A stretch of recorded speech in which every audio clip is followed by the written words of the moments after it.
Hi hello welcome to Kiran news. Janasena party తన ప్రస్థానాన్ని తెలంగాణలో కూడా మొదలుపెట్టినటువంటి పరిస్థితి కనిపించింది.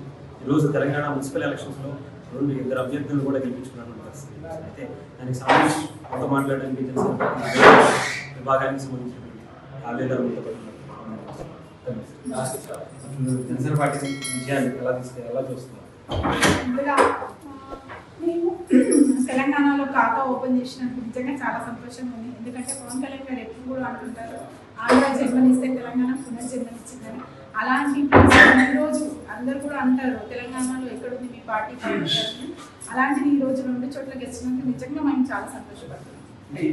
ఈ విజయాన్ని చాలా కష్టపడినటువంటి అంటే 330 స్థానాల్లో పోటీ చేసినా కూడా ఇలా 2 స్థానాలు కాదు, మిగతా స్థానాల్లో సెకండ్ ప్లేస్, థర్డ్ ప్లేస్ అంటే పెద్ద పార్టీలు దీటుగా జాతీయ పార్టీలు ఒక ఆపర్చునిటీగా దానికి ఆర్గ్యుమెంట్గా కనిపిస్తుంది పరిస్థితి. ఎలా మీరే అంటున్నారు ఇప్పుడు జాతీయ పార్టీలతో పోటీ పడ్డాము, అది మేము గర్వంగా చెప్పుకుంటున్నాం. ఎందుకంటే మన పార్టీ జనసేన పార్టీ చాలా అంటే ఎవరికి కూడా అందరూ కూడా తెలంగాణలో లేదు అన్న పార్టీని ఈరోజు 2 స్థానాల్లో గెలిపించారు. అంటే 333 చేసినప్పటికీ కూడా మేము ఈ రోజు 2 స్థానాలు గెలిచినామంటే వేరే జాతీయ పార్టీలు ఆ స్థానాలు కూడా గెలుచుకోలేదు. దానికి మాత్రం నేను గర్వంగా ఫీల్ అవుతున్నాను. ఎందుకంటే వాళ్ళకు నేను నీటుగా పోటీ పడ్డామని అదొక ఫీలింగ్. అంటే వెళ్ళిపోవటం అనేది పక్కన పెడితే మనం పోటీ చేసినామా లేదా అనేది కూడా ముఖ్యంగా. పోటీ చేసుకున్నాక 2 వచ్చినాయి అంటే మేము ఇదే మొదటి మెట్టు మాకు. మీ నుంచి ఇంక మీదట అన్ని విజయాలే సాధిస్తామని మేము మీ ద్వారా తప్పకుండా. మొన్న కూడా పవన్ కళ్యాణ్ గారితో మేము ఢిల్లీలో కలవడం జరిగింది. ఆ రోజు కూడా సార్ చెప్పడం జరిగింది, జిహెచ్ఎంసీ ఎలక్షన్స్లో కానీ జెడ్పీటీసీ ఎలక్షన్స్లో కూడా మేము రాబోయే రోజుల్లో అన్ని ఎలక్షన్స్లో ప్రధాన పార్టీలకు ధీటుగా మేము ఎదురెళ్తాం.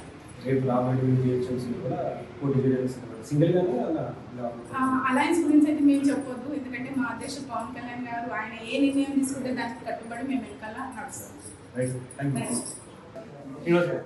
జనసేన పార్టీకి సంబంధించి తెలంగాణలో విజయం నమస్తే అండి, అందరికీ నమస్కారం. సో జనసేన పార్టీ రెండు గెలిచారు. సో దీనికి చాలా ఆనందంగా ఉంది. విత్ ఇన్ స్పాన్ ఆఫ్ టైంలో 1 month, within no time 1 మంత్లో ఈ విధంగా మనం 336 పోటీ చేసాం. అందులో మనకు 2 వచ్చాయి. సో మేము ఎప్పుడు కూడా జనసేన పార్టీ 1-2తోనే స్టార్ట్ అవుతుంది. సో అత్యధికంగా నెక్స్ట్ మనం వచ్చే జిహెచ్ఎంసీ కార్పొరేషన్ ఎలక్షన్స్లో కావచ్చు, దాంట్లో మేము ముందస్తుగా జనసేన సత్తా ఏందో మేము జిహెచ్ఎంసీ మున్సిపల్ ఎన్నికల్లో చూపిస్తాం.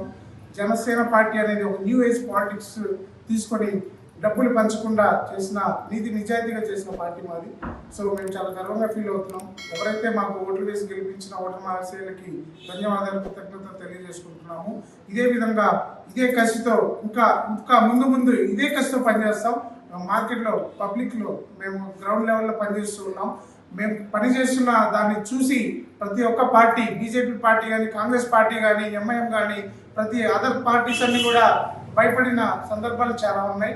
మేము ఎక్కడైతే మాకు చాలా ప్రెషర్స్ కూడా వచ్చాయి, మా క్యాండిడేట్స్ ఎవరైతే ఉన్నారో వాళ్ళ ప్రెషర్స్ కూడా వచ్చాయి. ఆ ప్రెషర్స్ని తట్టుకొని మా వాళ్ళు నిలబడి స్టాండప్ అయి ఉన్నారు. సో దానివల్ల ఖచ్చితంగా ముందు చాలా తెలంగాణలో రాజకీయంగా కీలక పాత్ర పోషిస్తామనేది మాత్రం ఖచ్చితంగా చెప్పగలను. డెఫినెట్లీ జిహెచ్ఎంసీలో కూడా ఖచ్చితంగా మేము ఒంటరిగానే పోటీ చేసే దమ్ము మాకుంది. సో అధిష్టానం మన నిర్ణయం మేరకు ఏదైతే మనకు అధిష్టాన నిర్ణయం మేరకు మేము ఫాలో అవుతూ ఉంటాము. సో మేమైతే మాత్రం ఎలా అయినా సరే పోటీ చేసి గెలవాలనే కష్టం అయితే ఉన్నాం. మాతో పాటు యువత ఉన్నారు, ఎవరైతే కూడా న్యూ ఏజ్ పాలిటిక్స్కి రావడానికి, కష్టపడి పనిచేయడానికి, నిస్వార్థంగా ఒక న్యూ చేంజ్, ఒక పబ్లిక్ న్యూ ఏజ్ పాలిటిక్స్ చేయడానికి అనేది ఖచ్చితంగా ఉన్నారు. సో మా యువత అనేది మాకు ఎప్పుడు ఉంది. మేము ఇప్పుడు కుకట్పల్లి నియోజకవర్గం నుంచి కూడా మమ్మల్ని అసైన్ చేయడం జరిగింది. మహబూబ్ నగర్ జిల్లా, అక్కడ మక్తల్ ఏరియా, నారాయణపేట, సో అన్ని మహబూబ్ జిల్లా అంతా తిరిగాము. ప్రతి గ్రౌండ్ లెవెల్లో మా జనసేన యువత కానీ, వాళ్ళు వేంబావుల్లో కష్టపడిన కష్టం కానీ ప్రతి అదర్ పార్టీల కంటే కూడా మా పార్టీ బాగా కష్టపడింది. మాకు అది సెల్ఫ్ సాటిస్ఫాక్షన్ ఉంది. ఆ విధంగా పనిచేయడం వల్ల అక్కడ సంబంధించిన క్యాడర్ కానీ, అక్కడ సంబంధించిన గ్రౌండ్ లెవెల్ కానీ, ఎలక్షనీరింగ్ కానీ ప్రతిదీ కూడా మా అందరికీ చాలా అద్భుతంగా ఒక ఎక్స్పీరియన్స్ అనేది వచ్చింది. సో ఇది బేస్ చేసుకొని ముందు కూడా చాలా చక్కగా వ్యవహరించి కష్టపడి ఇంకా అత్యధిక సీట్లు తీసుకోవడానికి ప్రయత్నం అయితే చేస్తాము. సో మాకైతే చాలా నమ్మకం ఉంది జనసేన పార్టీ ముందు రోజుల్లో తెలంగాణ రాష్ట్రంలో ఎక్కువ ప్రభావం చూపిస్తుందని చెప్పి మేము ఖచ్చితంగా విశ్వసిస్తున్నాము. Thank you.